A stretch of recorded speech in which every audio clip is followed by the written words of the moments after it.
हा, तर आपण बघत होतो की सूर्यग्रह, जसे सूर्य बघितला आपण, आत्मा, अहंकार आणि पित्याचा कारक आहे. त्यानंतर ते चंद्रग्रह आहे. चंद्र म्हणजे आपण चंद्रापासून आपण आपली माता बघतो. त्यानंतर आपलं मन, आपल्या भावना, जो मायाळूपणा जो असतो तो चंद्रापासून बघितला जातो. त्यानंतर येतं बुध ग्रह. बुध हा बुद्धी, वाणी आणि व्यापाराचा कारक आहे. त्यानंतर येतं शुक्र. शुक्र हा प्रेम, सौंदर्य, कला, लक्झरी लाईफ, गाडी, बंगला, म्हणजे एक प्रकारचे आपले जे शौक असतात ते सगळे शौक आपण शुक्रापासून बघतो. त्यानंतर येतं मंगळ ग्रह. मंगळ हा पराक्रमाचा कारक आहे. तसं साहस, धाडस आणि मंगळापासून आपण भावंडे पण बघतो आपले. त्यानंतर येतं ते गुरुग्रह. गुरु म्हणजे बृहस्पती. तर गुरु हे ज्ञान, धर्म, आपल्यापेक्षा वरिष्ठ लोक, म्हणजे वयाने मोठे असलेले लोक, त्यांचा विचार आपण गुरुपासून करतो. त्यानंतर शनी. शनी म्हणजे कर्म, श्रम, न्याय आणि कष्ट. शनी म्हणजे एक विलंबाचा कारक आहे. तर शनी मुळे विलंब जास्त होतो कोणत्याही गोष्टीमध्ये. त्यानंतर येतं राहू. तो छाया, ग्रह, मोह, भौतिकता, असं अशातला प्रकारचा हा ग्रह आहे. त्यानंतर येतात ते केतू.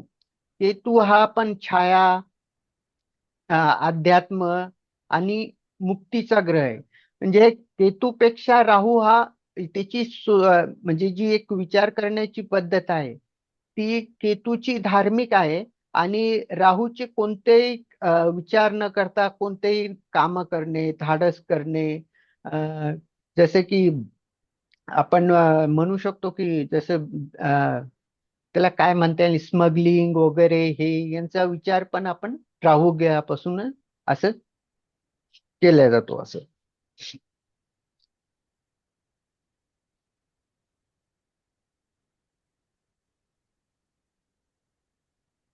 आता आपण बघितलं सूर्य जे आहे, तो म्हणजे थोडं डिटेल जर बघायचं आपण, तर सूर्य आत्मा, अहंकार, तेज, नेतृत्व, पिता, सरकार, सरकारा संदर्भातल्या सगळे काम आपण ह्या सूर्यग्रहापासून बघतो. त्यानंतर प्रशासन, राजसत्ता, कीर्ती, मान, सन्मान आणि आपले हाडे आणि डोळे आणि रक्त विसरण संस्था याचा विचार पण आपण सूर्या सूर्याकडे सूर्यामान केला जातो असं. त्यानंतर येतं चंद्र. चंद्र जसं की मन, भावना, विचार, माता, कुटुंब, घर, स्त्रिया, सुख, प्रवास, रक्त व जलतत्व आणि निद्रा यांचं जे कार्यक्रम आहे ते चंद्र आहे. त्याचा चंद्र जर खराब असेल तर त्या अशा माणसाला नेहमी डिप्रेशन मध्ये राहणं, जसं की रात्री झोप न लागणं, अशातला प्रकार आपल्याला कुंडलीमध्ये चंद्राहून बघितला जातो. त्यानंतर बुध. बुध म्हणजे बुद्धी, वाणी, स्मरणशक्ती, शिक्षण, लेखन, व्यापार, मित्र, लहान मुले, गणित, अकाउंट सेक्शन, याचा जो विचार आहे तो बुध ग्रहापासून केला जातो. त्यानंतर आहे शुक्र. शुक्र म्हणजे भोगकारक ग्रह आहे. आयुष, मजा, दाम्पत्य जीवन, स्त्री सौंदर्य, कला, संगीत, नृत्य, विलास, दागिने, वस्त्रे, ते महागडे परफ्यूम, अलंकार, वाहन, ऐश्वर्य आणि भोगविलास, याचा सर्व विचार हा शुक्राची कुंडलीच्या शुक्रातून केला जातो. त्यानंतर मंगळ. ते पराक्रम, साहस, धैर्य, भाऊ बहीण, जमिनीचे व्यवहार, अपघात, रक्तस्राव, सैन्य, पोलीस, शत्रू आणि नाश, याचा सगळा विचार कुंडलीतल्या मंगळाहून केला जातो. त्यानंतर गुरु. म्हणजे गुरु ज्ञानाचा कारक आहे. शहाणपण, अध्यात्म, गुरु, धर्म, मंत्र, न्याय, पुत्र, म्हणजे आपल्या मुलाचा, पुत्राचा विचार पण गुरुग्रहाहून केला जातो. आणि शनी, श्रम, कर्म, सेवा, न्याय, आयुष्य, दुःख, रोग, सेवक, गरीब शेतकरी याचा सर्व विचार शनीपासून केला जातो.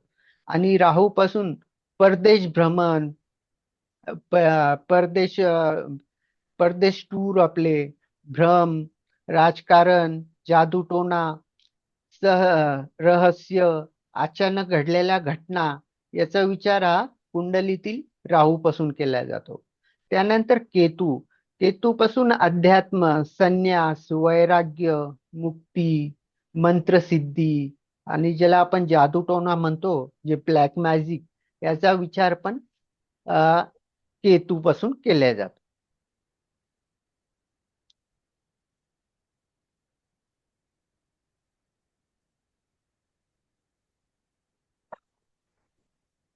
सर, समजलं इथपर्यंत?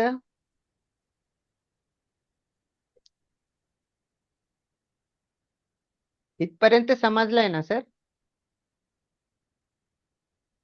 हो हो हो.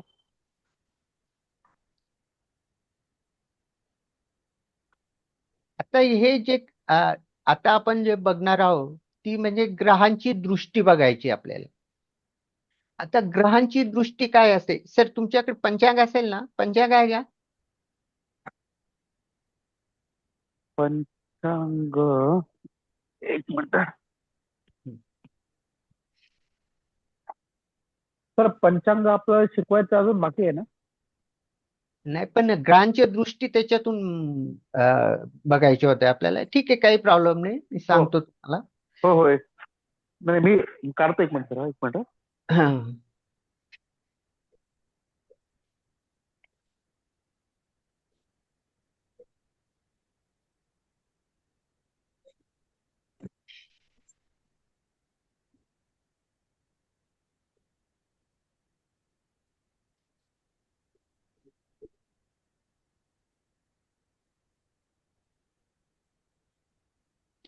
सर, सापडत नाही सर, मागवलं की नाही ते जरा मला लक्षात येत नाहीये.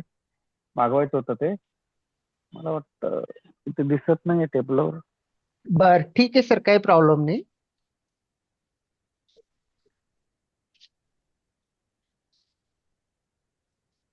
ठीक आहे, पंचांग जर मिळालं तुम्हाला तर पेज नंबर 7 काढायचंय. त्यावर ग्रहशील हा चक्र आहे. ग्रहशील चक्र. आता बघा, प्रत्येक ग्रहांना दृष्ट्या दिलेल्या आहे. दृष्टी म्हणजे काय? जेव्हा एखादा ग्रह आपल्या स्थानावरून दुसऱ्या ग्रहावर किंवा भावावर दृष्टी टाकतो ना, तेव्हा त्याचा प्रभाव त्या घरावर किंवा त्या ग्रहावर होतो. तो दृष्टी म्हणजे एक प्रकारची नजर टाकणे. आता कुंडलीमध्ये हे 12 ग्रह असतात. स्क्रीन दिसतंय ना सर? हा हा. हो. हा, एक तर कुंडलीमध्ये हे 12 घरं असतात. त्या 12 घरामध्ये वेगवेगळ्या ठिकाणी ग्रह बसलेले असतात. तर त्या ग्रहांची काय आहे, दृष्टी असते.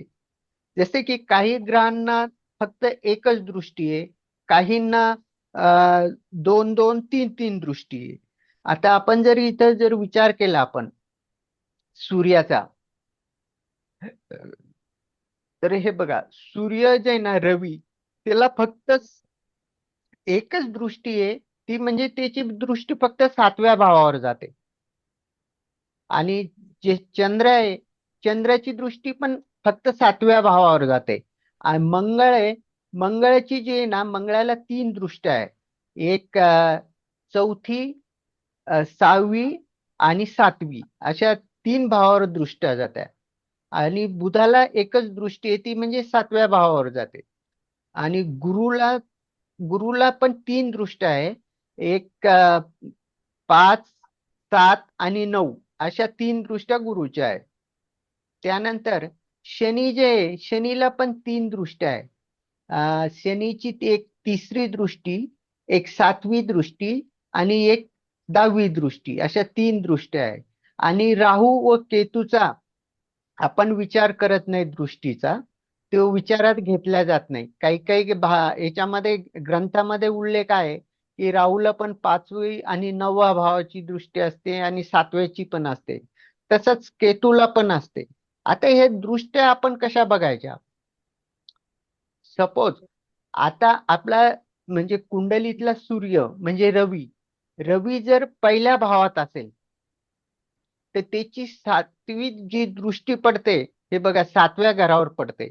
म्हणजे पहिल्या भावात जर रवी असेल तर 1, 2, 3, 4, 5, 6 आणि 7.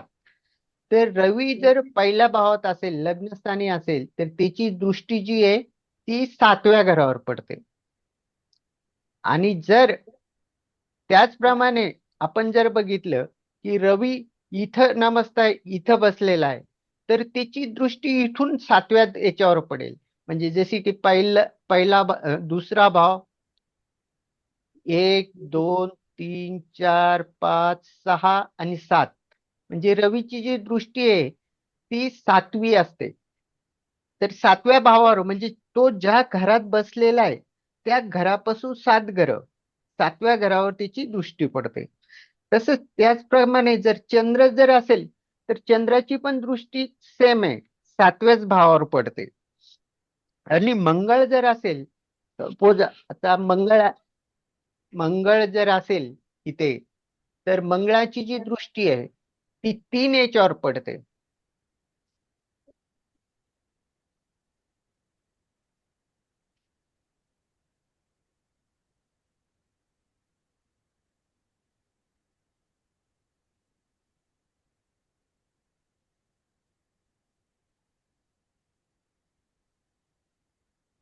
सपोज पहिल्या भावात जर मंगळ बसलेला असेल तर मंगळाची जी दृष्टी आहे ती 4, 7 आणि 8. म्हणजे इथून 4थ्या घरावर मंगळाची दृष्टी पडेल. एक 1, 2, 3, 4 ह्या 4थ्या घरावर एक दृष्टी पडेल मंगळाची.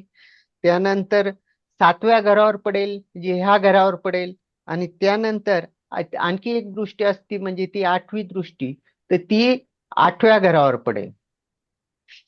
त्याचप्रमाणे जर इथे पहिल्या भावात जर गुरु असेल तर गुरुचे पण 3 दृष्ट्या आहे, 5वी, 7वी आणि 9वी. गुरु जर इथे पहिल्या भावात असेल तर त्याची 5वी दृष्टी ह्या भावावर पडेल. त्यानंतर 7वी इथं पडेल आणि 9वी नंतर ह्या 9व्या घरावर पडेल. अशा प्रत्येकाच्या दृष्ट्या अशा वेगवेगळ्या असतात. काही ग्रह आहे की त्यांना फक्त एकच दृष्टी असते, ती म्हणजे 7वी. आणि बाकीचे जे काही आहे त्यांना 3 3 दृष्ट्या दिलेल्या आहे.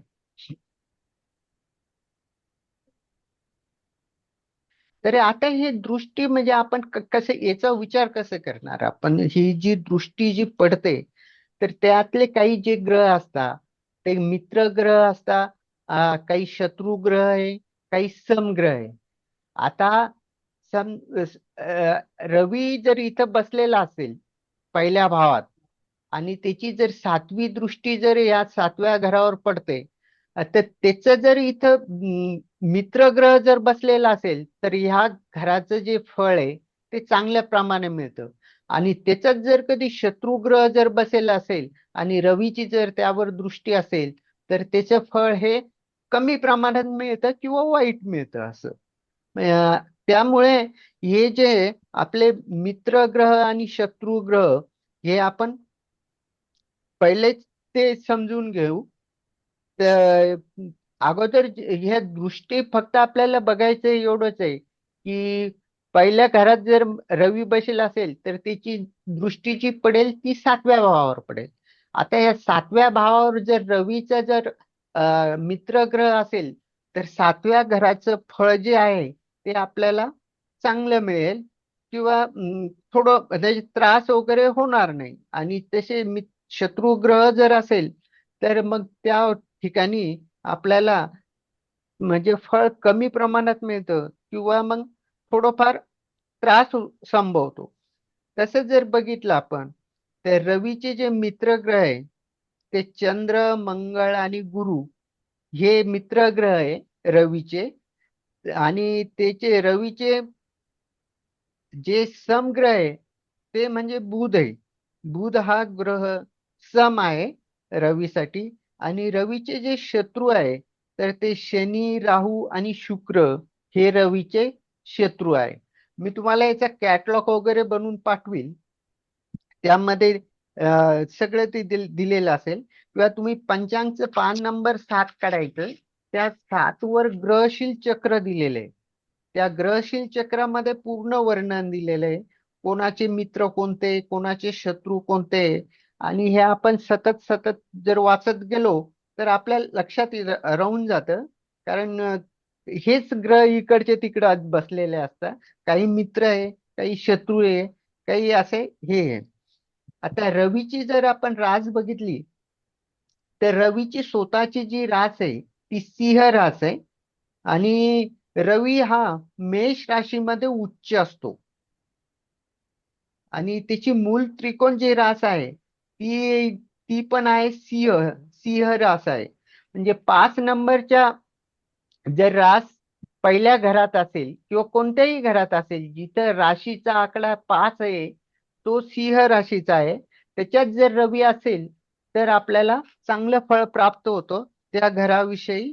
आणि त्याची जर दृष्टी कोणावर पडत असेल आणि ते जर मित्र ग्रह असेल तर ते मित्र ग्रह असल्यामुळे त्यांची फळं आपल्याला एका प्रमाणात चांगल्या प्रमाणात बघायला मिळतात.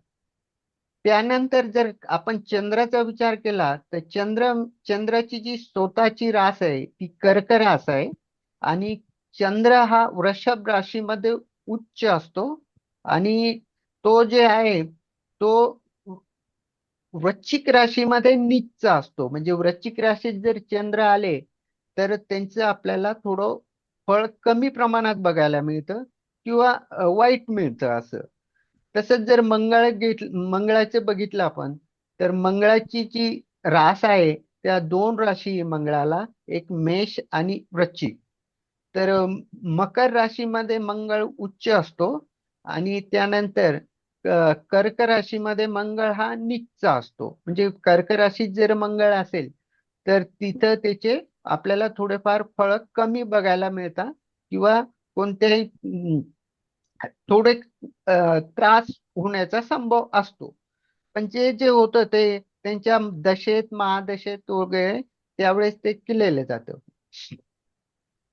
तर आता 7 नंबरच्या पानावर जे आहे ते सर्व मित्र ग्रह, शत्रू ग्रह, सम आणि जे आहे ते पूर्ण एक कॅटलॉगच दिलेला आहे.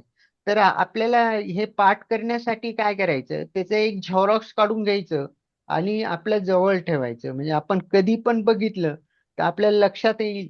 आणि लक्षात आल्यानंतर ते सारखं सारखं जर वाचत गेलो आपण तर मग ते आपलं लवकर पाठ होईल किंवा व्यवस्थित समजेल असं. ठीक आहे सर. हम्म.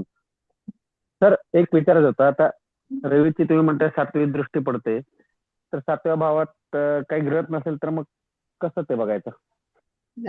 त्या भावावर परिणाम होईल ना त्यांचा. जर रवीची जी दृष्टी आहे फक्त एकच आहे ती 7वी दृष्टी रवीला.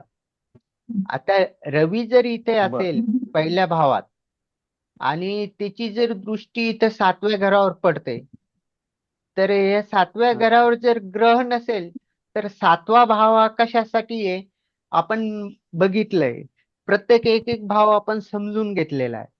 तर मग रवीची दृष्टी हा. जर 7व्या भावावर पडेल तर 7वा भाव हा कशाचा, विवाहाचा भाव आहे. तर मग त्यावेळेस असं विचार केला जाऊ शकतो की आपलं रवी जर पहिल्या घरात असेल त्याची दृष्टी जर 7व्या याच्यावर पडत असेल तर 7व्या भावातून काय फळ मिळेल आपल्याला. जसं की रवी म्हणजे एक प्रकारचा राजा म्हणून असेल. रवीचं वर्णन करताना शासकीय शासकीयचा विचार करतो आपण. म्हणजे थोडक्यात त्या एखाद्या मुलाच्या पत्रिकेत जर एखाद्या मुलीच्या पत्रिकेत जर रवीची 7वी दृष्टी जर पडत असेल तर आपण असं एक ग्राह्य करू शकतो की हिचा जो होणारा पती असेल तो मोठ्या घराण्यातील असेल असं. जसं एक प्रकार के उंच घराणं म्हणतो ज्यांचा परिवार मोठा असेल. आणि मग त्याची अ, जी स्टाईल किंवा बोलणं चालणं याचं वर्णन आपण रवीप्रमाणे ते करू शकतो असं. असं प्रत्येक भावावर त्याचा फरक पडतो. जर पाचव्या म्हणजे भावात असेल. भाव हा भावावर पण पडतो आणि भावामधले जे ग्रह असतील त्या ग्रहांवरती पण पडतो का? हो सर, त्या ग्रहांवर पण पडतो आणि त्या भावांवर पडतो. अच्छा. तर याच्यातून मग आपण लॉजिक लावत लावत चालतो आणि मग ते बरोबर अॅक्युरेन्सी बसतं आपलं असं. आता आपण ज्यावेळेस विवाहाचा विषय घेऊ, सप्तमात जर रवी असेल तर काय येईल, त्यावेळेस ते पूर्ण येईल आपल्याला असं. फक्त हे एक लक्षात ठेवण्यासारखा पॉइंट आहे की रवीला आहे ना सातवी दृष्टी असते आणि फक्त एकच दृष्टी आहे रवीला असं. ठीक आहे सर. ओके. सर तुम्ही पंचांग आणलं होतं ना, घेतलं होतं ना? सर मी मागवलं होतं पण आता ना ते कुठेतरी ओके ओके, आहे म्हणजे म्हणजे हा हा. दिसत नाही. हा, तर पंचांगाच्या पान नंबर 7 वर ग्रहशील चक्र आहे. त्यामध्ये पूर्ण दिलेले आहे. त्यांच्या खुणा दिलेल्या आहे, आंतरराष्ट्रीय खुणा काय असतात, ते कोणत्या भावात याच्यात उच्च असतं, त्यांचे दिशाबल काय आहे, ते एक वेळेस व्यवस्थित ते समजून घ्या. आणि तिथे सगळे मित्र ग्रह, शत्रू ग्रह आणि हे सर्व त्यात मध्ये दिलेले आहे असं. आवाज ठीक येत आहे नाही. सर. आता येतोय का? हॅलो. आवाज ब्रेक होतो.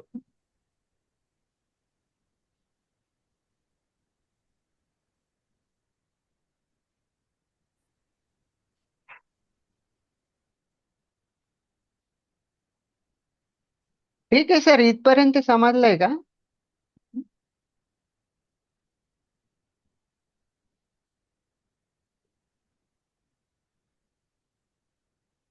आवाज नाही येते का सर? आवाज येत नव्हता सर, आता यायला लागला.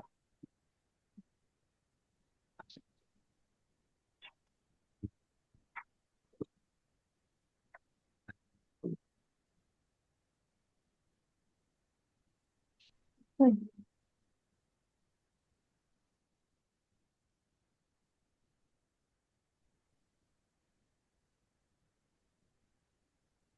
तर हे हे ग्रहांचे दृष्टी असतात, ते पेज नंबर 7 वर आहे. तिथे सर्व दिलेले आहे. जसं मी तुम्हाला सांगितलं किती दृष्ट्या असत्या काय वगैरे, ते सर्व ते कॉलम आहे. तेवढं आपल्याला रट्टा मारून ते फक्त पाठ करायचंय.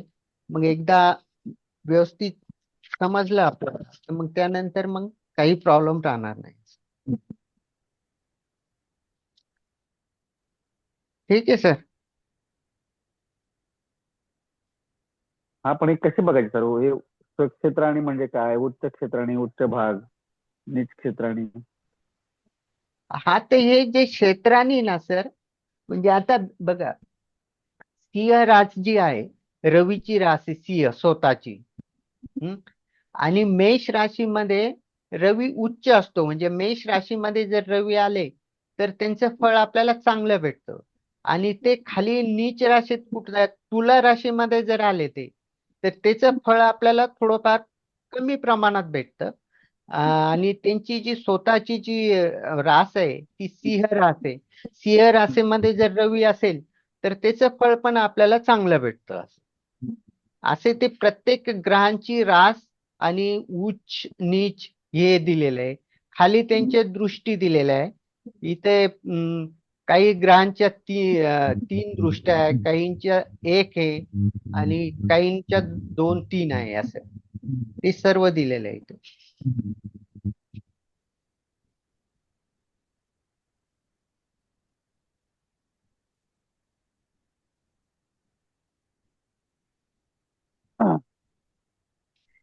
हे तुम्ही नंतर शिकवणार डिटेल मध्ये का आत्ताच बघून घ्यायचं? कारण याच्यामध्ये ग्रह तर दिसले नाहीये. फक्त फक्त या साईडला डाव्या कॉलमला खुणा स्वक्षेत्राणी, उच्च क्षेत्राणी दिले हं. आणि बाजूला हे दिले.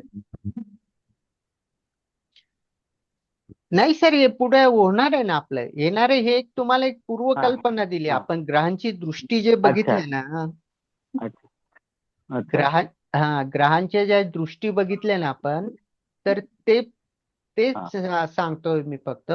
आणि मग त्यानंतर पुढे आपण ज्यावेळेस ग्रह डिटेलमध्ये शिकू, त्यावेळेस कोणता ग्रह कशात नीच असतो, उच्च असतो, याच्या आपल्या पुढे एक टॉपिक आहे याचा. बर.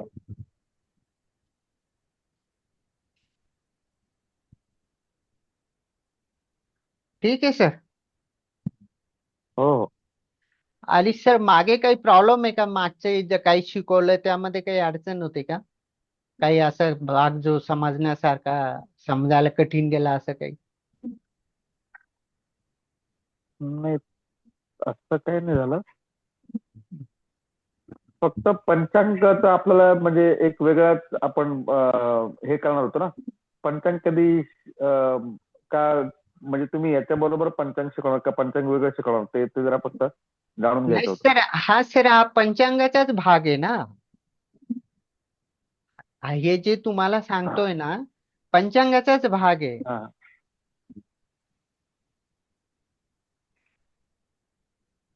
कारण हे जे बेसिक मग आता नॉलेज आहे मग ना. हं. हा हा हा, मग तुम्ही आता बघा ना हे. बरं, बोला बोला. तुम्ही मागचे व्हिडिओ बघितले का? आपल्याला गॅप पडला त्याच्यामुळे जास्त ते होतोय का असं? असं कदाचित, आता बघा ना, आता खुणा स्वक्षेत्र आणि उच्च क्षेत्र आणि उच्च भाग ते 10 नंबर आहे पहिल्या ह्याच्यात. नीच क्षेत्र आणि तुला नीच भाग 10. हं. नंतर मूल त्रिकोण सिंह एक पाद दृष्टी 3/10. नंतर द्विपाद दृष्टी 5/9. आता हे सर हे कसं कसं हा काय सर हे बघा, स्वक्षेत्रानी म्हणजे स्वतःची रास. इथे रवीची जी रास आहे ती सिंह रास आहे. आणि रवी उच्च कुठं असते, म्हणजे रवीचं चांगलं फळ कुठं मिळतं, तर मेष राशीमध्ये मिळतं. आणि त्याच्यानंतर उच्चचा भाग हा जो आहे, ही डिग्री आहे. याच सोडून द्या तुम्ही, पुढे आपल्याला याच येईल व्यवस्थित. का आता जर सांगितलं तुम्ही आणखी कन्फ्युज होशाल असं.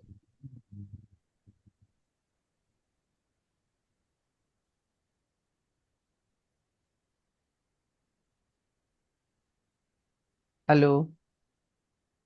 हा हा, बोला बोला, ऐकतोय. आता ही सर हे डिग्री आहे, हे पुढे आपण ज्यावेळेस ग्रहांच्या डिग्री बघू ना त्यामुळे ते येईल. ते तुम्हाला आता जर सांगितलं ना, तुम्हाला समजायला अवघड जाईल ते. बरोबर. हं. फक्त याच्यातले हे जे दिलेले आहे ते असे मांडलेले आहे सर. आपल्याला याच्यातले फक्त 2-3च हे घ्यायचंय. मेन म्हणजे आपण इथं आज शिकतोय की कोणत्या ग्रहाला किती दृष्टी असते असं. अच्छा अच्छा, बरोबर. हं. आणि मग एकदा दृष्टी समजली की म्हणजे मग पुढे आपल्याला सोपं जाईल सगळ्याच.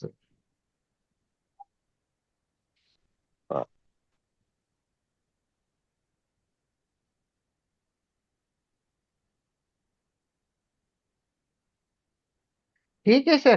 आज सर थोडं लवकर आवरू, कारण माझी तब्येत बरोबर नाहीये. त्यामुळे बाकीचं आपण नंतर घेऊ पुढच्या क्लासमध्ये. बरं. चालेल. ठीक आहे सर. चालेल. ओके. Okay, thank you.